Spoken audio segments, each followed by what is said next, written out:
Graça e paz da parte de Deus nosso Pai e de nosso Senhor Jesus Cristo. Onde você estiver e quando você estiver, que o seu coração e a sua casa se encham da paz de Deus, da alegria do Espírito Santo de Deus. Prazer e uma alegria estarmos juntos mais uma vez, lendo as cartas que o apóstolo Paulo escreveu para o novo mundo de sua época e refletindo diante de Deus em busca de cartas para um novo mundo, isto é, para o nosso novo mundo.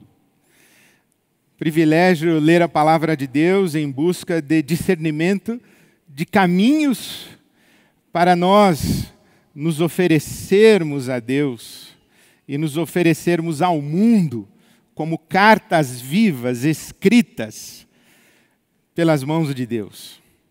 Hoje lemos a carta de Paulo aos Efésios.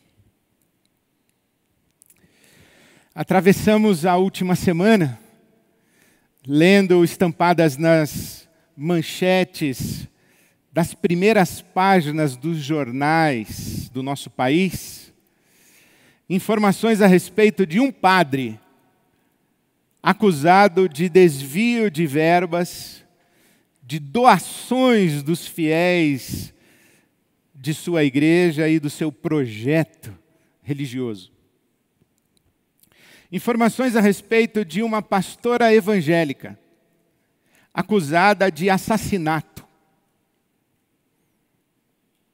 Informações a respeito de um pastor evangélico preso, acusado de desvio de verbas públicas destinadas à saúde em plena pandemia. Um padre, um pastor, uma pastora. Manchetes escandalosas. É sobre isso também que fala a carta de Paulo aos Efésios. Porque essa carta de Paulo aos Efésios, ela pode ser lida a partir de dois eixos. O primeiro eixo é a supremacia de Jesus Cristo. O segundo é a singularidade do povo que com ele se compromete. A supremacia de Jesus e a singularidade do seu povo. O que Paulo está dizendo àquele mundo é que se Jesus revela um Deus diferente, e se Jesus é um Deus diferente, o seu povo também precisa ser singular. Se Jesus é Deus com novidade, o seu povo, o povo que com ele se compromete, o povo que a ele reconhece como Deus, há que ser um povo completamente distinto de todos os outros povos. Os povos refletem os seus deuses. Essa é a tradição de Israel. Que nós fazemos os nossos ídolos e nos tornamos semelhantes aos nossos ídolos. Salmo 115 diz isso. Fazemos ídolos que têm boca, mas não falam, têm olhos, mas não veem, têm mãos, mas não pegam, não apalpam. E diz o salmista que tornam-se semelhantes aos ídolos todos aqueles que os adoram. Só que nós nos assemelhamos aos ídolos e de igual maneira devemos nos assemelhar a esse Deus que se revela em Jesus. É isso que o apóstolo Paulo está dizendo aqui na carta aos Efésios. Por isso que no capítulo 4... quando ele faz uma transição, ele diz: portanto, vivam de modo digno desse chamado, dessa vocação, isto é, a supremacia de Jesus e um povo que vive dignamente diante desse Jesus que se revela. A supremacia de Jesus é bem expressa, bem explícita, logo no começo da carta. A carta começa no capítulo 1, no versículo 3, com um hino de exaltação a Deus pelo propósito de Deus. Bendito seja o Deus e Pai de nosso Senhor Jesus Cristo, Louvado seja o nosso Deus e Pai de nosso Senhor Jesus Cristo. Aqui até o versículo 14, 1 de 3 a 14 de Efésios, o apóstolo Paulo repete 3 vezes a expressão para o louvor da sua glória, para o louvor da sua glória, para o louvor da sua glória. Deus tem um propósito para a sua criação e a expressão desse propósito é para o louvor da sua glória. Por isso Paulo irrompe dizendo, bendito seja o Deus e Pai de nosso Senhor Jesus Cristo. E ele faz essa bendição, essa louvação a Deus em razão do propósito de Deus. E aqui é importante a gente sublinhar que aqueles que pensam que a relação com Deus é individual, é particular, Deus tem um propósito na sua vida, sim, é verdade, mas a salvação, a experiência de Deus é sempre coletiva. Porque o propósito de Deus, ele é não apenas eterno, porque é estabelecido desde antes da fundação do mundo, antes do tempo, antes do tic-tac. Deus tinha um propósito para a sua criação, então ele é um propósito eterno, mas ele é todo abrangente. Por quê? Porque o capítulo 1, versículo 10, versículos 9 e 10 dizem o seguinte, que o propósito de Deus é fazer convergir em Cristo Jesus, trazer para a unidade em Cristo Jesus, reconciliar todas as coisas em Cristo Jesus, isto é, fazer convergir em Cristo Jesus todas as coisas no céu, na terra, não somente nessa era, mas na que há de vir.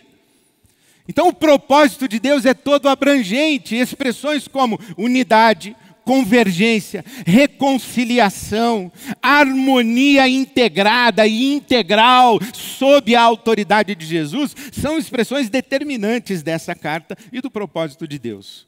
Por isso é que Paulo vai orar pelos cristãos efésios e vai dizer que o poder de Deus se manifestou levantando Jesus dentre os mortos.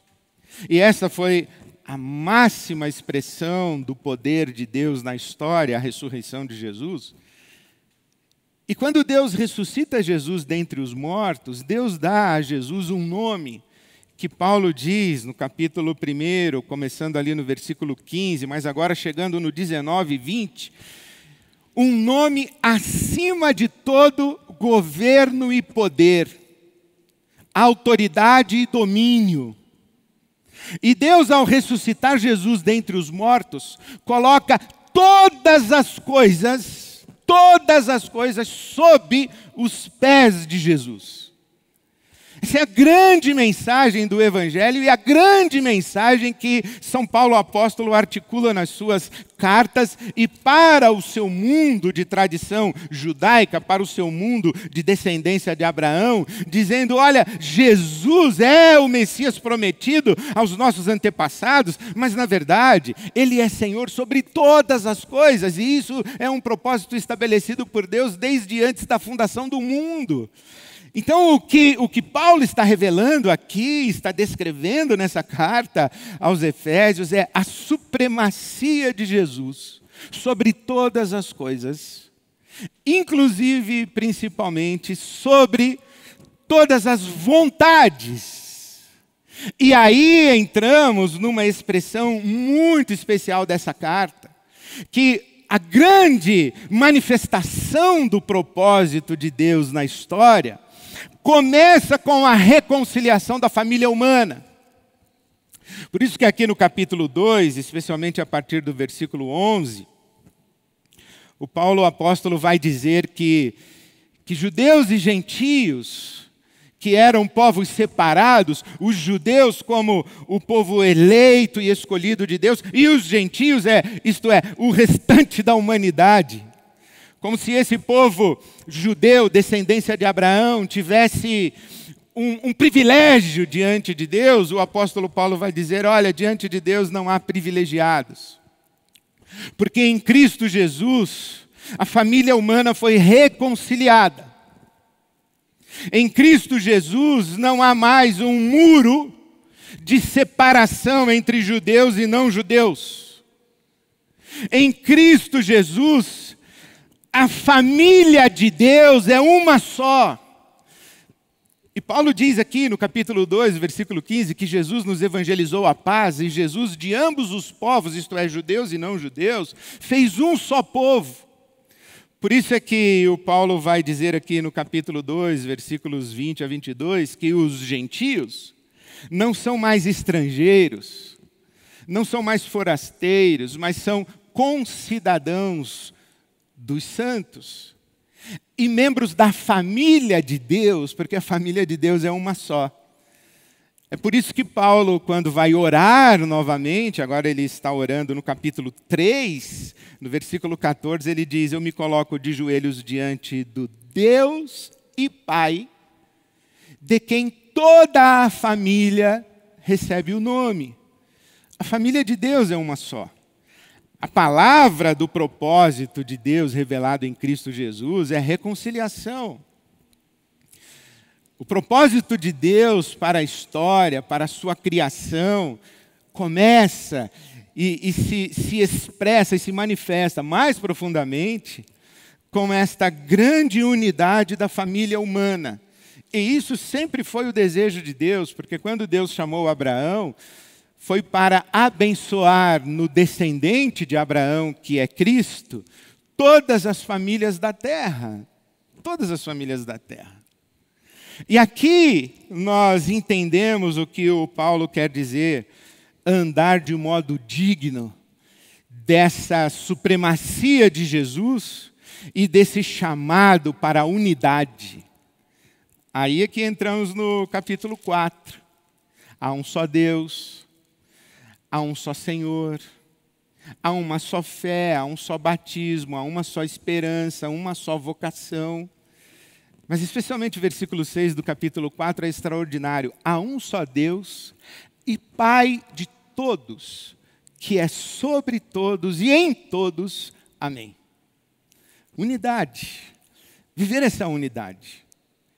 Isso é extraordinário porque ecoa a grande mensagem do Evangelho e a grande revelação de Deus em Jesus. Isso é o apóstolo João quem vai dizer. Deus é amor. Deus é amor. A experiência de Deus é necessariamente uma experiência em amor. É uma experiência de amor. É uma experiência no amor. A experiência de Deus é necessariamente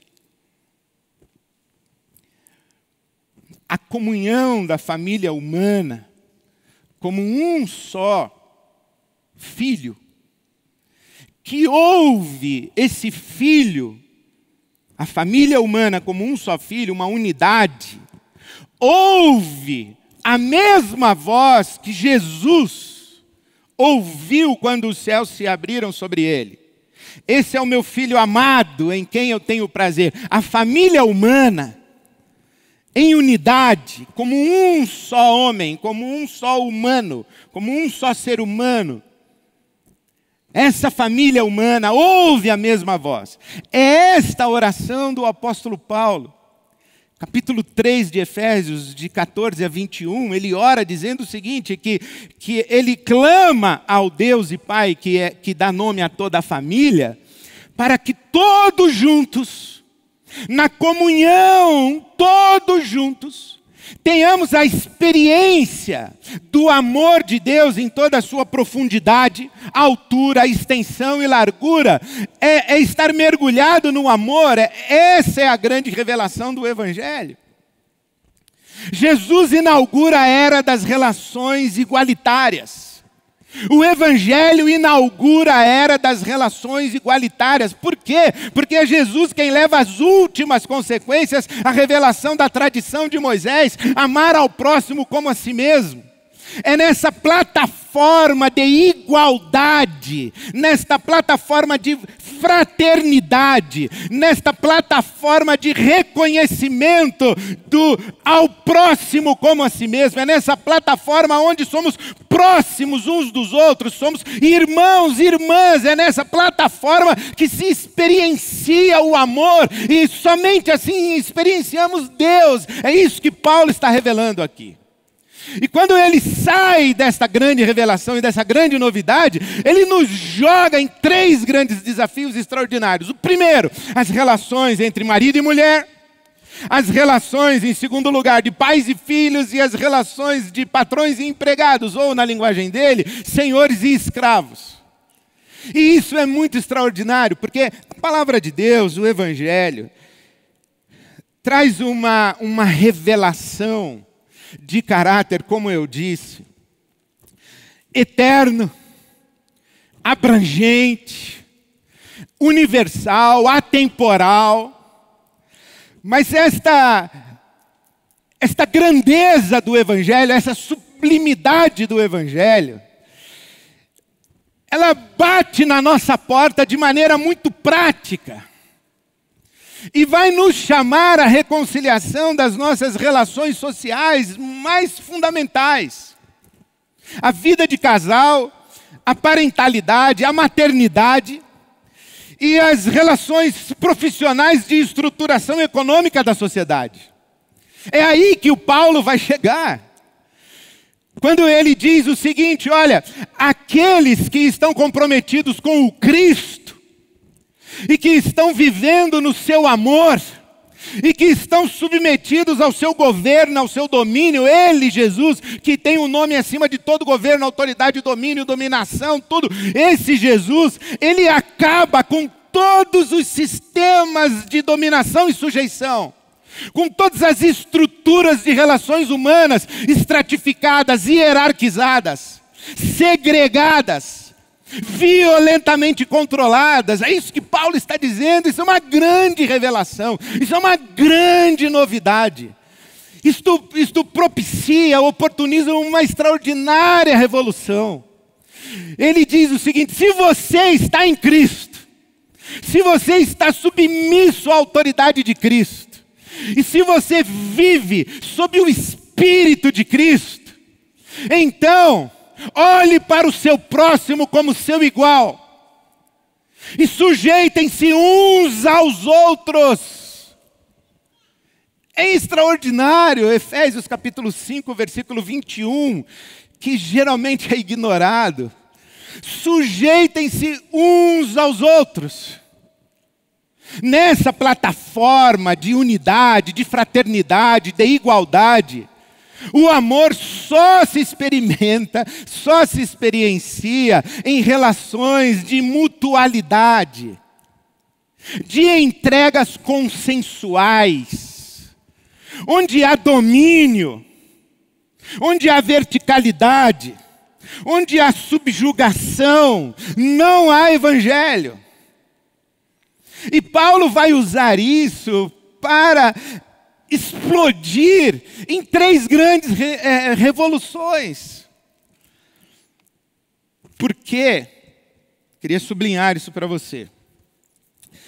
Usar Efésios 5 e 6 para afirmar a submissão da mulher ao marido ou a da mulher ao homem, do filho ao pai e do escravo ao seu senhor.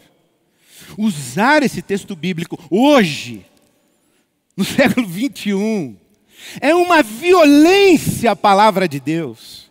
É uma violência ao Evangelho de Jesus Cristo.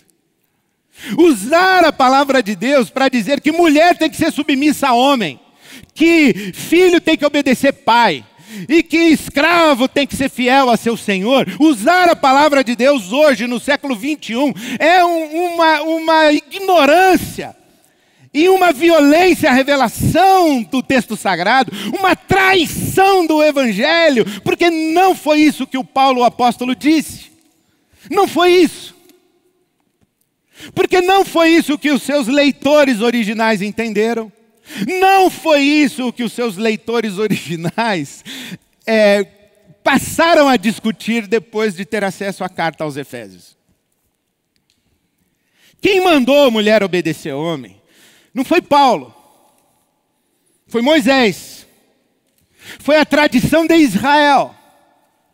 Foi ali que nasceu a submissão, a sujeição, a dominação do masculino sobre o feminino. Quando a mulher é retratada como aquela que é criada em segundo lugar para ser ajudadora do homem. Tem gente que no século 21 ainda interpreta a Bíblia dessa maneira, que a mulher tem uma missão uma missão abaixo do homem. É aqui nessa tradição que se diz que a mulher pecou primeiro, ouviu a serpente. A mulher é perigosa. A mulher é diabólica. A mulher perverte o homem. É por isso que ela precisa ser dominada, subjugada. É aqui na tradição de Israel, é aqui na Torá, na maneira como o masculino se apropria dessa revelação e narra historicamente essa revelação, que Deus é homem. Que Deus é Deus dos homens, de Abraão, de Isaac, de Jacó, de José, dos patriarcas. É nessa tradição de Israel que as mulheres não têm acesso aos espaços públicos. É nessa tradição de Israel que a mulher é propriedade do homem, do pai, depois do marido. Quando você lê na Bíblia Sagrada uma legislação sobre sexo, lembre-se, não é uma legislação sobre pureza, sobre moral. É uma legislação econômica. A mulher é propriedade do homem. O divórcio é prerrogativa masculina. E você vê isso muito claramente, que a tradição de Israel mandava apedrejar os adúlteros. Mas diante de Jesus é trazida uma mulher flagrada em adultério. Adulterou com quem? Com fantasma? Com Gasparzinho? Com uma alma penada? Adulterou virtualmente? Adulterou platonicamente? Porque o homem não foi trazido e jogado no chão, somente a mulher. Então, quando você lê a Bíblia Sagrada, o apóstolo Paulo dizendo, mulheres sejam submissas aos seus maridos, grande novidade. A tradição inteira de Israel diz isso. Portanto, não foi isso que o Paulo disse. O que o Paulo disse foi, maridos, amem as suas mulheres como Cristo amou a igreja. Foi isso que ele disse. Quando a leitura dessa carta foi feita a esses cristãos originais, eles não ficaram discutindo, você viu que o Paulo mandou as mulheres serem submissas aos maridos? Não foi isso que eles ficaram discutindo. O que eles ficaram discutindo, porque foi a grande novidade, foi a grande bomba que explodiu no coração deles, foi, maridos, amem as suas mulheres como Cristo amou a igreja. Essa é a grande revelação. Não foi Paulo quem disse, filhos obedeçam aos pais. Não foi Paulo. Paulo só afirmou a sua tradição. Isso está na lei de Moisés. Honra teu pai e tua mãe para que se prolonguem os teus dias na terra. Está no decálogo. Está na constituição moral mais fundamental de Israel, os 10 mandamentos. Os filhos são herança do Senhor e bem-aventurado aquele que enche dos filhos a sua aljava. Crianças são mão de obra para a família. Crianças são soldados baratos para reis inescrupulosos. Crianças são um estorvo dentro de Israel. Os discípulos afastam as crianças de Jesus. Essa mentalidade de um mundo vertical, de domínio, de sujeição, criança atrapalha. Por isso os discípulos tiram as crianças e Jesus diz, não, não, não. A tradição diz que da boca das crianças Deus suscita o perfeito louvor. E cita o Salmo 8. Vocês estão deturpando a tradição de Israel. E aí vem o apóstolo Paulo e diz, pais, não provoquem os filhos à ira. Pais, não tratem suas crianças como se fossem propriedades de vocês. Pais, não projetem nas crianças as enfermidades de vocês. Pais, não subjuguem as crianças de maneira tirânica. Reconheçam sua autonomia, sua identidade, sua singularidade, sua alteridade, sua vontade. Conduzam essas crianças nos caminhos do Senhor e não na projeção de suas fantasias e de suas frustrações. É isso que o Paulo está dizendo. Ele não está mandando os escravos se submeterem aos seus senhores, porque Israel era assim. Roma era assim. Uma família de classe média em Roma tinha pelo menos uns 30 escravos. O N.T. Wright, quando ele comenta essa carta aos Efésios, ou Romanos, não sei qual delas, ele diz o seguinte, que um mundo sem escravo na época de Paulo era semelhante ao nosso mundo sem luz elétrica ou sem eletricidade. Não funcionava, a sociedade daquele tempo não funcionava sem escravidão. Era constitutivo da estrutura daquela sociedade ter escravo. Por isso que o Paulo, ele trata com uma certa naturalidade e ele reconhece que assim funciona o mundo dele. Por isso, quando você lê Efésios dizendo que Paulo mandou o escravo obedecer o seu patrão, ora, isso aí já estava dito. O que Paulo disse foi: senhores, tratem os seus escravos como irmãos. Como irmãos. Porque o mesmo Senhor de vocês é Senhor deles. E saibam, lê na sua Bíblia, Efésios capítulo 6, versículo 9. Saibam que Deus não faz acepção de pessoas. Que para Deus não há diferença de pessoas. O que Paulo disse foi: tratem os seus escravos como irmãos. E quando você começa a tratar escravo como irmão, ele não é mais escravo, ele é irmão. O que o Paulo faz em Efésios 5 é sabotar em nome do amor e da experiência do Cristo, que tem um governo singular em relação a todos os outros poderes e autoridades. O que Paulo faz em nome do amor é levar as últimas consequências à era das relações igualitárias que Jesus começou. Um mundo onde as mulheres são propriedade dos homens, as crianças são propriedades dos adultos, e os pobres são propriedades dos ricos. Não precisa de Jesus. Basta Moisés, basta Faraó, basta Nabucodonosor, basta César.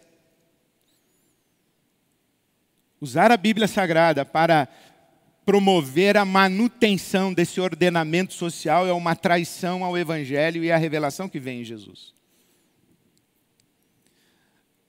Eu ouço e estudo e quero dar esse testemunho impressionante. Eu fui ler os comentários de Efésios. Eu fui ouvir os pregadores falando sobre Efésios 5. Eles só falam tentando explicar o que significa a mulher ser submissa ao homem. Eu não vejo pregadores falando o que significa homens amem suas mulheres como Cristo amou a igreja. Porque essa é a revelação do Evangelho. O que o Evangelho trouxe e que ninguém mais falou foi isso. E é isso que a gente tem que prestar atenção. O que significa amar a mulher como Cristo amou a igreja? O que significa confrontar a nossa estrutura machista de mulher na condição de subalternidade, em que fica naturalizado que sob ou sobre os ombros da mulher repousa a responsabilidade da casa, dos filhos. Eu vivi assim, mas não é mais possível viver assim. Já era vergonhoso. Hoje, então, nem se fala. Era vergonhoso porque antes de entrarmos na discussão sobre pautas identitárias no nosso mundo, Jesus já havia inaugurado a era das relações igualitárias. Mas nós não ouvimos, nós não entendemos, nós não nos aprofundamos nessa reflexão para saber o que é essa radicalidade de amar como Cristo amou. O que significa essa sujeição mútua. Não entendemos isso. É por isso que as manchetes dessa última semana são ainda mais escandalosas. Porque tem um padre desviando dinheiro de doação de fiel. Isso é inadmissível. De que maneira a igreja de Jesus vai fazer diferença no novo mundo? Quando as igrejas são usadas para lavagem de dinheiro, são associadas a organizações criminosas. De que maneira o evangelho vai fazer diferença no Brasil, quando o pastor que batizou o presidente da República está preso? De que maneira? É escandaloso. De que maneira vamos causar impacto nas futuras gerações e vamos ser cartas vivas para o novo mundo, quando nos púlpitos das igrejas evangélicas há pastoras assassinando maridos? De que maneira? E você diz assim, pastor, isso é exceção. Não, não é exceção. Das notificações de violência contra a mulher, 40% são de mulheres evangélicas. 4 meninas são estupradas a cada hora no nosso país. E não podemos varrer para debaixo do tapete essa verdade escandalosa, como se o abuso das crianças, a violência doméstica, estivesse do lado de fora da igreja, porque não está. E é por isso que eu tenho que vir aqui num domingo, lembrar a você que se Jesus tem a supremacia sobre todo o universo, o povo que com ele se compromete tem que viver de modo digno do seu Senhor. Porque nós temos que acabar com isso. O juízo de Deus começa dentro da igreja. Então eu quero dizer a você que está no elo mais fraco dessa relação de domínio e subjugação. Você que é um adolescente invisibilizado, abusado, desacreditado, segregado dentro da sua própria casa, você que é uma criança, cuja casa não é um ambiente seguro, cuja escola não é um ambiente seguro, cuja igreja não é um ambiente seguro para a sua infância, Jesus está do seu lado. Jesus está do seu lado. E Jesus há de fazer justiça. Você empobrecido, no elo mais fraco da nossa estrutura de sociedade. Você que tem chefe, você que tem diretor exigindo meta, você que tem conselho determinando o nível de comprometimento do seu tempo, da sua saúde, das suas relações, em benefício de lucro, para acionistas, sabe lá onde estão. Você que está sendo subjugado por uma estrutura econômica injusta, maldita, Jesus está do seu lado. Você pobre, tratado como escravo, sem direitos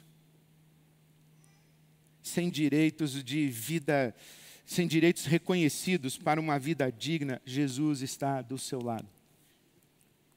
Você, mulher, que sofre violência física, econômica, psíquica, emocional, social, espiritual, porque tem muito abusador que faz isso em nome de Deus. Jesus está do seu lado. Essa é a grande revelação do Evangelho. Esse é o grande chamado do Evangelho. A supremacia de Jesus e a singularidade do povo que com ele se compromete. Jesus leva às últimas consequências, a era das relações igualitárias. E o povo de Jesus só pode ser uma carta viva para um novo mundo quando vive de modo digno da sua vocação e do seu chamado. De representar, de espelhar, de expressar a beleza, a grandeza, a sublimidade de seu Senhor Jesus Cristo. Bendito seja o Deus e Pai de nosso Senhor Jesus Cristo, que traz ao nosso coração essa revelação e que traz ao nosso coração essa santa e bendita vocação. Que o Espírito Santo de Deus visite você, a sua casa, e conduza você num caminho de expressão do caráter, do propósito de Deus para toda a sua criação. Que você seja uma carta para um novo mundo. Que o Evangelho seja lido na sua vida, na sua casa, na sua família, na sua relação conjugal, na sua relação de família, na sua presença ativa na estrutura social e econômica da nossa sociedade, que o Evangelho seja lido, para que o nome do nosso Deus seja em tudo glorificado. Que as nossas vidas sejam para o louvor da sua glória.